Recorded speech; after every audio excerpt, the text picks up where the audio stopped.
Pembacaan kitab suci pada hari ini terambil dari Injil Yesus Kristus menurut Yohanes pasal 2 ayat 13 sampai 22. Dengarkanlah firman Tuhan. Ketika hari raya Paskah orang Yahudi sudah dekat, Yesus berangkat ke Yerusalem. Dalam bait suci didapatinya pedagang-pedagang lembu, kambing domba, dan merpati, dan penukar-penukar uang duduk di situ. Ia membuat cambuk dari tali lalu mengusir mereka semua dari bait suci dengan semua kambing domba dan lembu mereka. Uang penukar-penukar dihamburkannya ke tanah dan meja-meja mereka dibalikannya. Kepada pedagang-pedagang merpati ia berkata, "Ambil semua ini dari sini. Jangan kamu membuat rumah Bapakku menjadi tempat berjualan." Maka teringatlah murid-muridnya bahwa ada tertulis, "Cinta untuk rumahmu menghanguskan aku."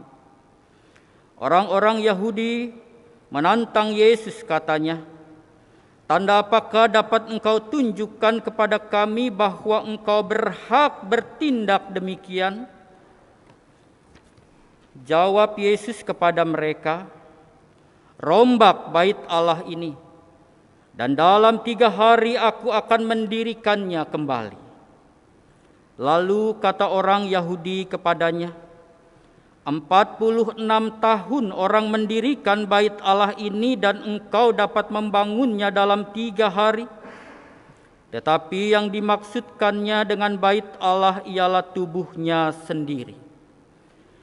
Kemudian sesudah ia bangkit dari antara orang mati, barulah teringat oleh murid-muridnya bahwa hal itu telah dikatakannya, dan mereka pun percayalah akan kitab suci dan akan perkataan yang telah diucapkan Yesus. Berbahagialah setiap orang yang mendengarkan firman Allah dan yang memeliharanya. Bapak, Ibu, saudara-saudari umat yang dikasihi Tuhan, siapakah di antara kita yang dalam hidupnya belum pernah sekalipun marah? Ada Bapak Ibu yang belum pernah marah dalam hidup yang Bapak Ibu saudara jalani?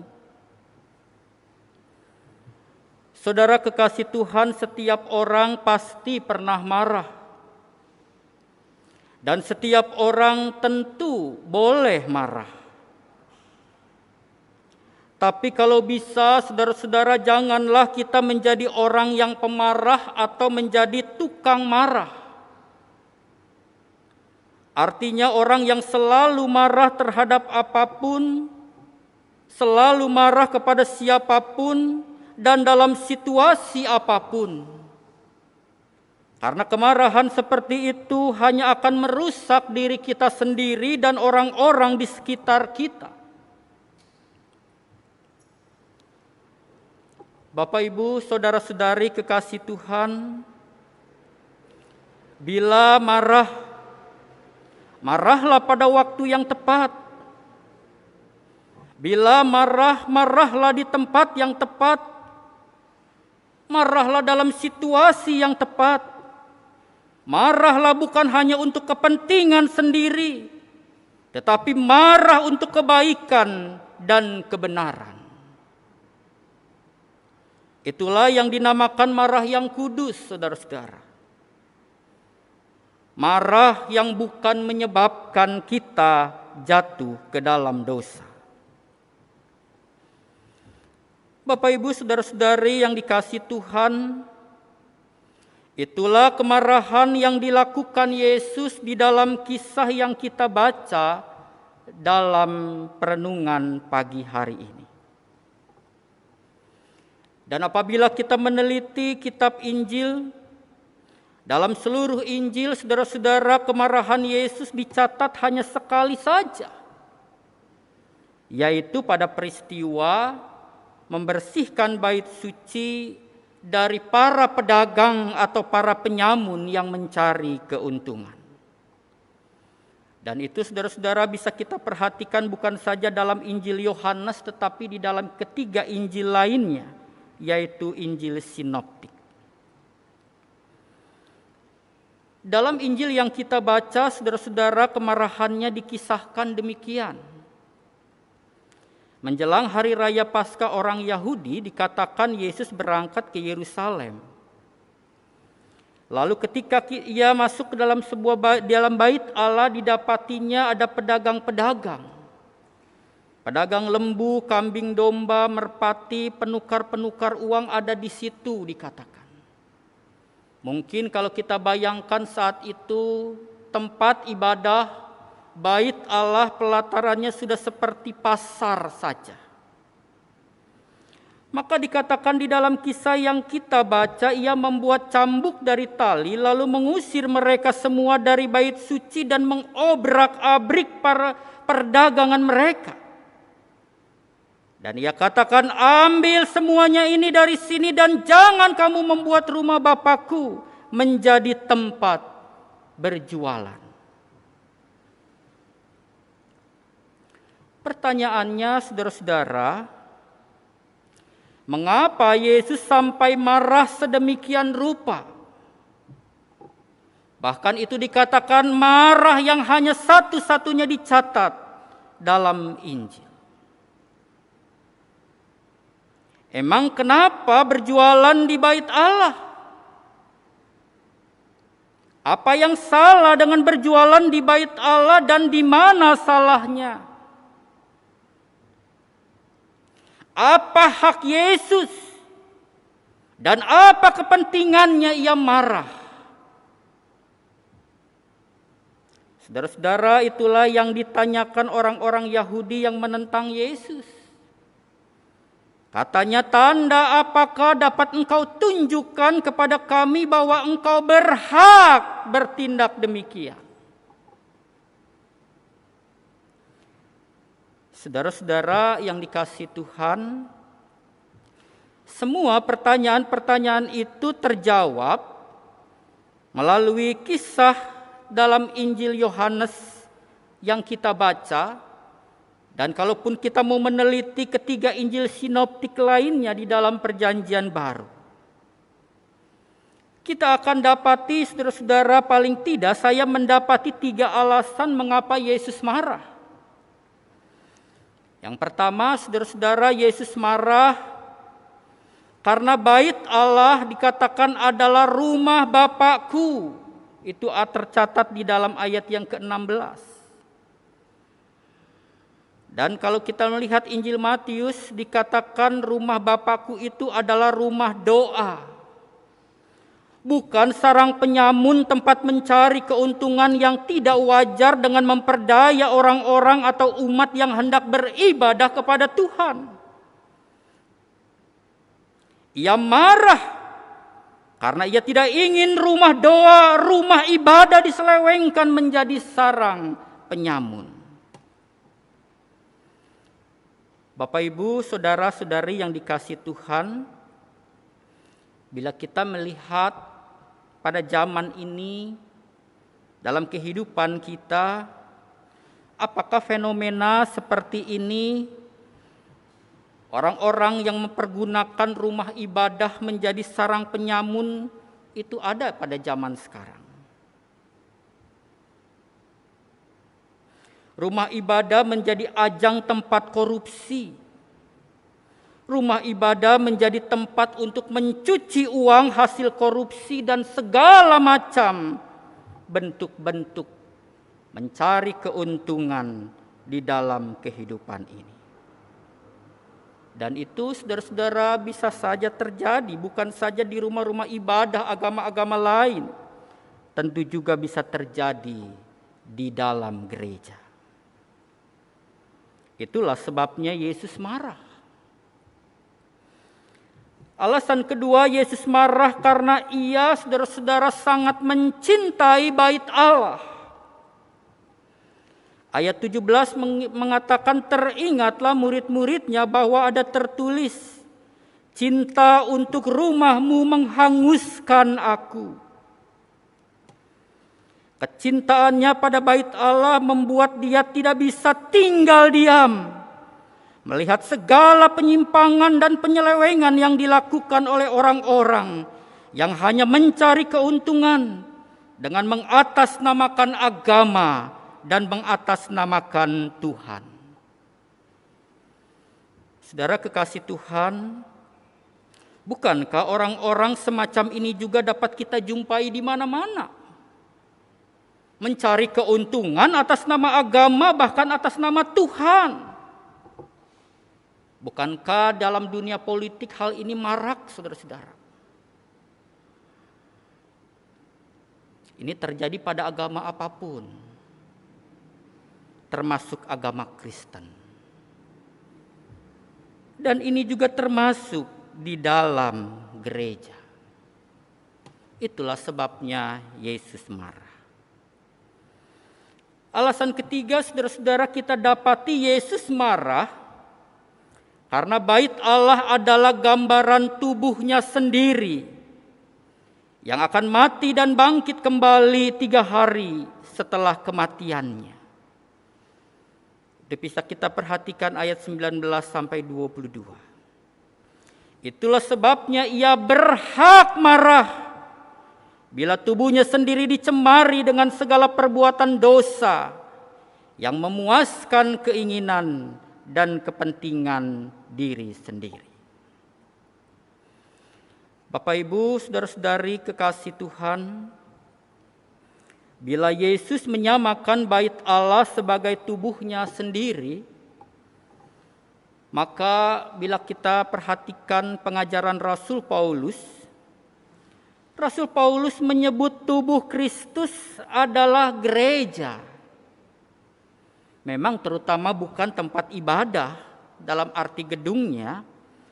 Gereja dalam arti umat percaya, umat yang beriman kepada Kristus, baik secara pribadi maupun dalam persekutuan orang percaya. Jadi gereja itu adalah kita, saudara dan saya, semua umat percaya. Saudara kekasih Tuhan, kecintaan Yesus akan bait Allah telah mendorong dia membersihkan bait Allah dari praktek para penyamun. Pertanyaannya adalah, lalu bagaimana dengan kita sebagai orang yang menyebut dirinya sebagai pengikut Kristus?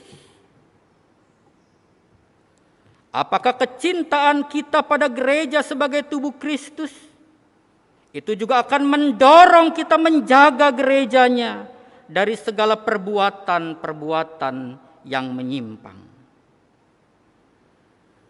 Saudara-saudara kekasih Tuhan, apa yang kita pahami dan kita maksud dengan gereja selama ini, saudara?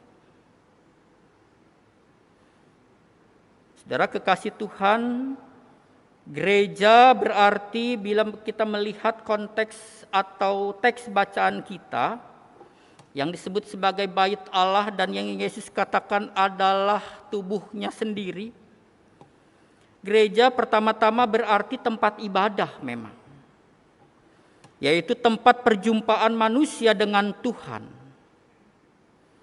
Menjadi pertanyaan, apakah di tempat ibadah ini umat mengalami perjumpaan itu, saudara-saudara?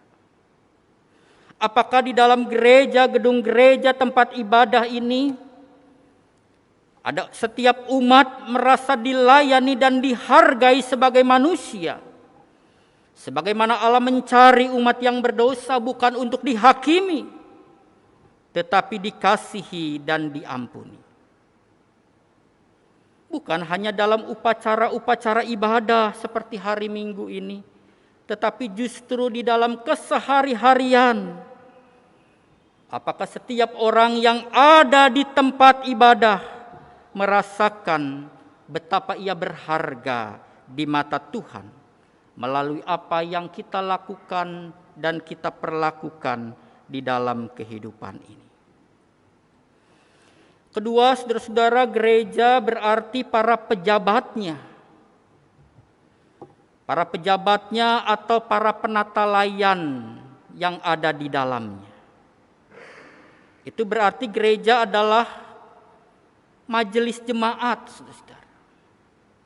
Para penatua dan rohaniwan. Gereja berarti adalah badan pengurus bagian dan para aktivis. Dan nanti jam 8 pagi hari ini saudara-saudara akan diteguhkan majelis jemaat yang baru. Itulah gereja. Tapi menjadi pertanyaan saudara-saudara, apakah para penata layan gereja memiliki integritas di hadapan Tuhan dan sesama? Jujur di hadapan Tuhan dan sesama? Atau para penata layan Tuhan justru penuh dengan syarat, dengan segala kepentingan pribadi untuk mencari popularitas, untuk mencari jabatan, untuk mencari keuntungan? Perenungan hari ini mengingatkan kita dan mengajak kita berefleksi. Kalau kita para pejabat, penata layan adalah gereja itu, Tuhan ingin kita mempunyai integritas di hadapan Tuhan, jujur, terbuka, bahwa kita adalah umat berdosa yang dipakai Tuhan untuk menjadi saluran berkat-Nya. Yang ketiga, saudara-saudara, gereja berarti adalah persekutuan umat percaya. Apakah sebagai persekutuan, Jemaat Gereja Kristus Bogor adalah persekutuan yang dikenal sebagai persekutuan yang terbuka, persekutuan yang saling menerima dan saling membangun, persekutuan yang saling melengkapi dan tolong-menolong, dan saling memberdayakan satu dengan yang lain.